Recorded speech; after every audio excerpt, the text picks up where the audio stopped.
Everyone, thank you for coming to another Human Narrative here at Rad Inc. in beautiful Melbourne, Florida. I am Robbie Rapole. He is Chad Talley. He's the reason why this started, and I'm really glad we keep this moving. So the Human Narrative is very simple. We pick a topic, we talk about the topic, and then we open the floor to other people in the audience for them to talk about the topic. It can be fun, and it can be scary, and it can be fears and emotions and all kinds of fun and like really weird feels. So thanks for coming and joining in on something vulnerable. haha, because that's the topic of this month, this installment, this episode of the human narrative, whatever we want to call it. Um, yeah, yeah. Episode. Episode sounds a little theatrical.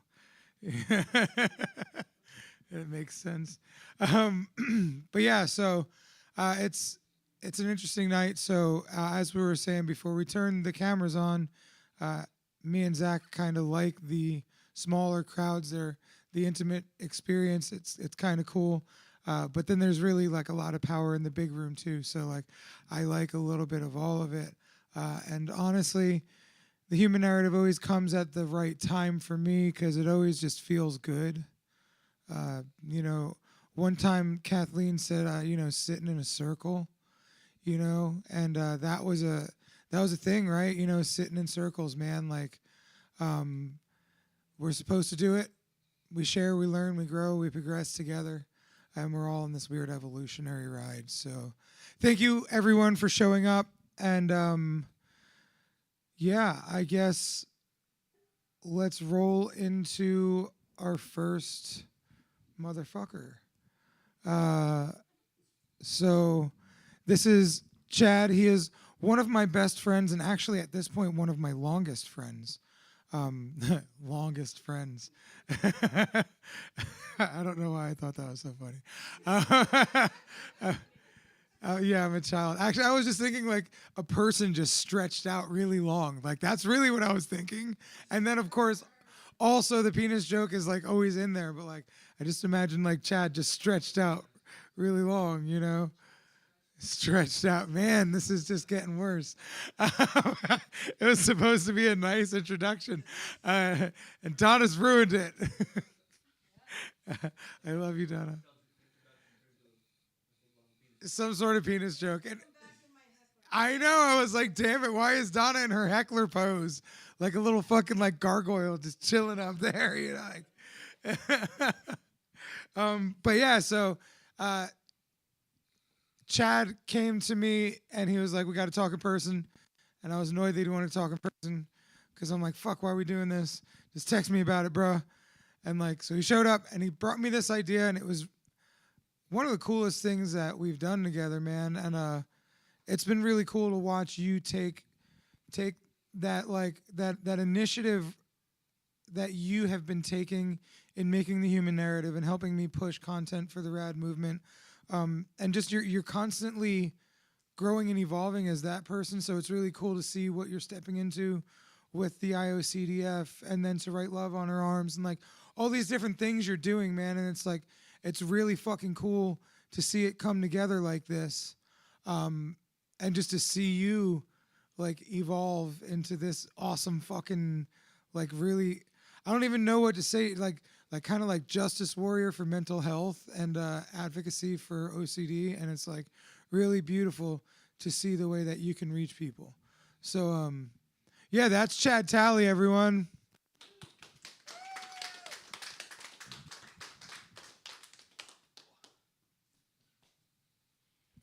Robbie's longest friend. My longest That's a goddamn lie.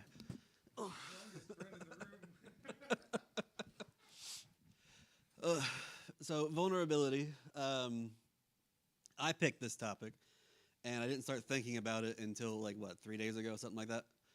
And I decided I'm just gonna go up there and kind of wing it.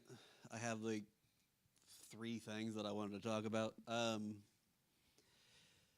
One of the main things that I wanted to talk about was vulnerability can be. A lot of people think of it as a weakness, right? It can really be a strength. So like people get up here and they open and they allow themselves to be vulnerable, and through that they connect with people. They give other people power that are feeling vulnerable in that same pair of shoes, thinking I'm not alone anymore. And that can be fucking powerful. So like when I first started my mental health journey, it was, I think I've talked about it a number of times here. I was in Virginia, and I had a harm OCD breakdown, And at that point in time, I didn't know a whole lot about my OCD. I know a lot more now. And I was already in a support group, and I didn't know how to talk about the things that were going on in my head. And I eventually, it was a small support group, showed up one day, and it was just me, the therapist, and one other person. And I decided, okay, I'm going to open up and be vulnerable and talk about what's happening in my head. And I sat there and cried and bawled my eyes out and said all the things that I was thinking, which harm OCD. If OCD is intrusive thoughts, and we do compulsions to try and get rid of those thoughts. And when I say harm OCD, it's a particular subset of OCD. There's many different subsets. It's just whatever your brain latches on and cycles through.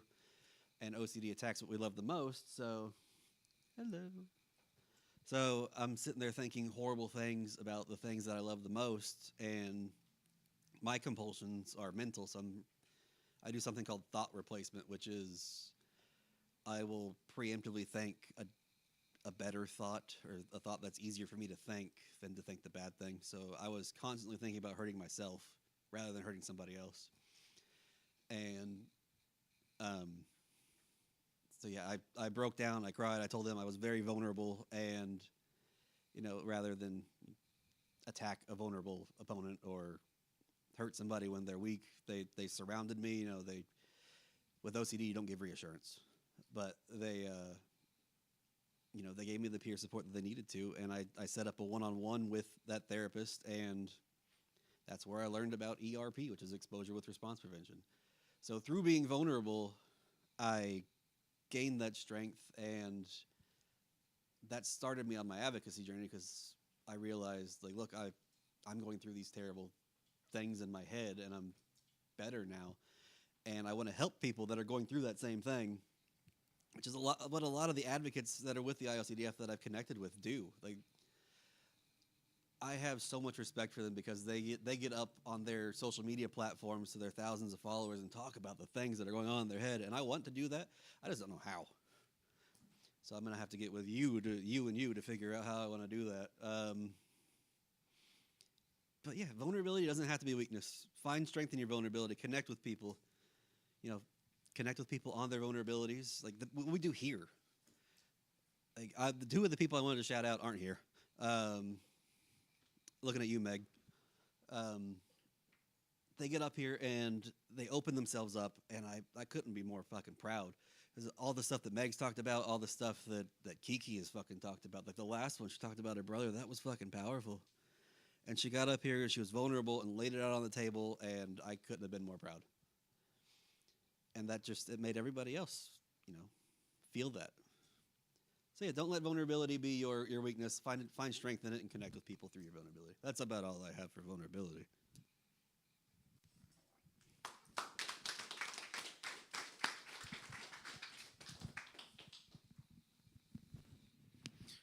Vulnerability is a very, very valuable thing. I've been applauded by the right people for being vulnerable, and I've been, looked down upon by those people that would look down upon someone for being vulnerable. But you know which one feels which way and which one feels right. So I feel like when you lean into your vulnerability, things like what happened here happen. Things like what happened in your guys' room. Like no matter what, like when you bring people together and share things in a real, authentic way with vulnerability, it makes a world of difference for everyone involved. So yeah, I fully feel where you're coming from, homie Doe. And the next one I was told tonight is going to be one of our honorary regulars, I will call her, because she's always got the spot to go, but she doesn't always go. And I love that you're choosing to go on Vulnerability Night. I love you so much. You give some of the best hugs ever. And the time that we've all spent learning as young weirdos and turning into these grown-ups, and just the amount of time that you and I have spent together just like talking about how fucking crazy life feels, and like how do we get through it. And you've been there a lot more for me than I think you realize, dude. So, ladies and gentlemen, Mrs. Megan Talley. Hold on, let me hobble. We can hobble together. Oh yeah, you're wearing your boot. Thank you. You deserve it. I deserve my boot. Yeah, you deserve to heal Thank you. properly. Okay. So that's I was like, self-care. man, that's fucked up, Robbie. Self-care, man. All right. Well, there's nothing more vulnerable than being up here in a boot. Okay. Fuck you, Chad.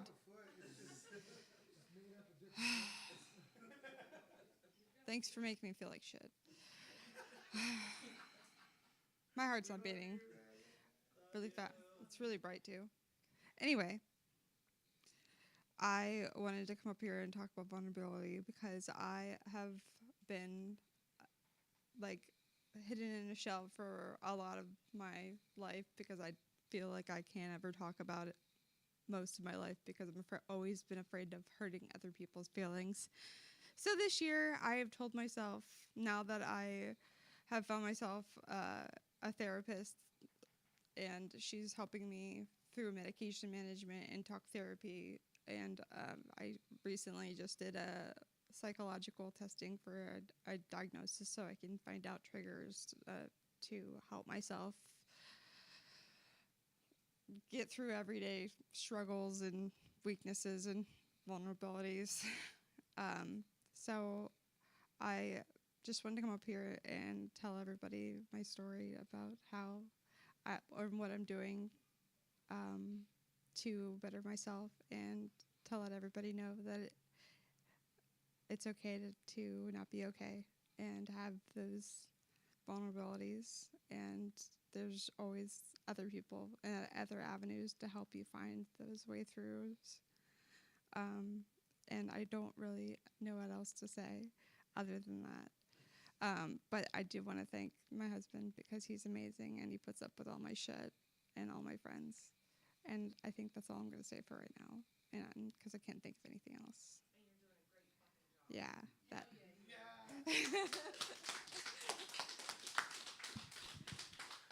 you're doing a great fucking job. Yeah. That. It was cool because, Mr. Chad. I just want to say how fucking proud I am of her for going to therapy and bettering herself.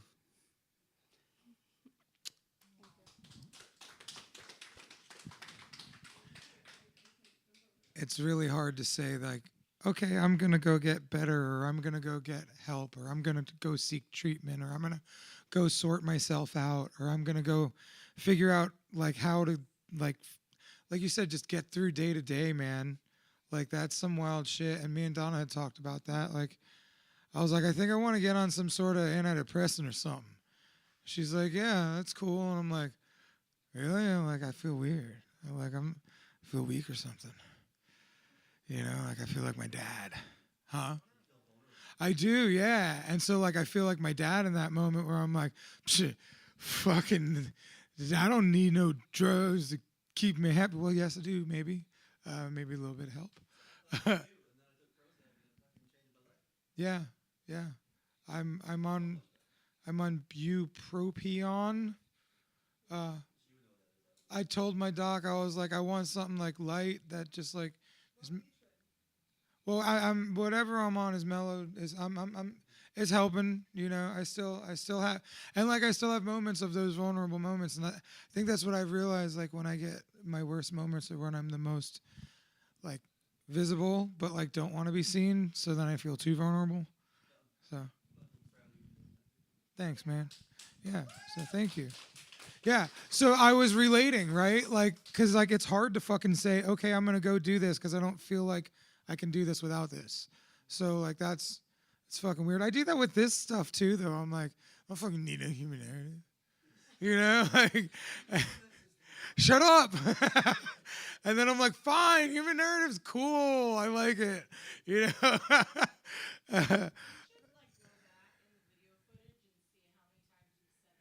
I know.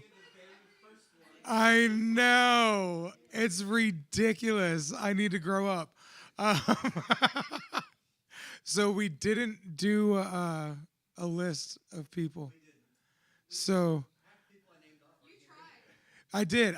So we have Ashley and Zach and Donna are here as regular speakers. Fucking right, you are, bro. Dude, you're in the fucking chat. If you're in the chat, bro, you're a regular bro. If you're in the chat, bro. That's true. It is true. She always do be around it. Donna don't say nothing until you're like, what about these days? She's like, no, no, yes, no, no, yes. So who is going next? Because it's Ash. Oh, Abel too. Oh shit, Abel hiding behind the light. All right, so are we doing like Abel? You finna do this? I mean, you all need me to do this. You want me to do this? I'll do this. Hey, so I don't always go early, and I kind of like that right now. So and I think that's why. Well, yes, I'm Robbie. Ha, I know this guy because I am this guy. I don't feel like I know this guy sometimes, if we're being really vulnerable, and sometimes I wonder what the fuck that guy's thinking. And so like. I don't like getting vulnerable. That's why I do it. And it sucks, and it's scary and shit. And like, it's just hard to feel sometimes. And that's why you have to feel, right? And when you share vulnerabilities with others, there's just a level of relation that can happen where, you're not alone.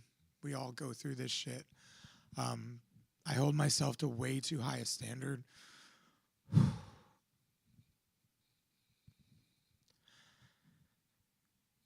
But I'm a winner. And so, like, it's really hard to balance that because I like being a winner, but I also like being real, too. So I have to remember that winners are vulnerable. I relate so much to the How to Train Your Dragon movies. It's ridiculous. There's so many fucking amputees there. It's weird and so cool, and I don't know how I didn't notice it before. But like, I was watching it this morning, and like, it was like, these like Hiccup is like the young, like, scrawny fucking Viking kid, and his dad is like, who I fucking have. That's like, that fucker's living inside my brain. Like, we fucking kill. Like, there's, for some reason, like, I have to be huge and like, and able to always kill everything around me just in case anything wants to kill me. And so like, that all comes from being vulnerable. But when I'm the most vulnerable, that I think comes out because I'm so scared of it. And then you let go, right? Then you allow what's going to happen, whether it's losing your fucking temper or just fucking crying a lot. Sometimes it's hanging out with a friend. Sometimes it's doing something you probably shouldn't be doing, but whatever it is, you have to just lean into, like, that's okay. I think Megan said it's okay not to be okay, but it's not okay to stay that way, like, I don't want to live there. So, like, that's cool. I'm totally down to be vulnerable, dude. Let's fuck, right? But, like, I'm really not super into fucking doing that all the time because that's just really heavy, dog. So, like, I have this really big battle of allowing myself to get vulnerable. But I'm fucking the guy that's known for being vulnerable. So, like, what the fuck? How did that happen? Like, I still hate crying in front of people. Like, and I do it all the time. Like, you think I'd not hate it anymore, but like, I still get weird. And like, that's odd to me. Like, I think I should be better at this. And what's that? That's me, like, being so hard on myself, saying that, like, I'm not allowed to feel vulnerable. Like, what the fuck is wrong with you? So like, it's just so interesting how, like, when you speak on vulnerability, there's like a lot of I'm not allowed to there. And like, I don't like that. And it's weird, like living through that and growing through that and accepting that that's a thing and loving that because what that needs is love. You know, that part of you that's like, fuck, man, I'm not allowed to do this. That needs the most love. And I think that's what self-love looks like in the terms of vulnerability, allowing yourself to feel and lean into things that you need to feel and lean into, and not hold yourself too high of a standard that, you know, shit's gonna shatter. And if you do shatter, because you're inevitably going to, because you're human, putting yourself back together with, you know, something like gold, you know, makes yourself more unique and valuable when you put yourself back together better than before with a valuable substance such as growth and, you know, self-reflection. And just, it's weird because like I love it too, right? So like the other side of it, like that, like it's not a phase, Mom, I'm really that sad. Like I love feeling miserable. Like there's a part of me that just wants to be like, everything sucks.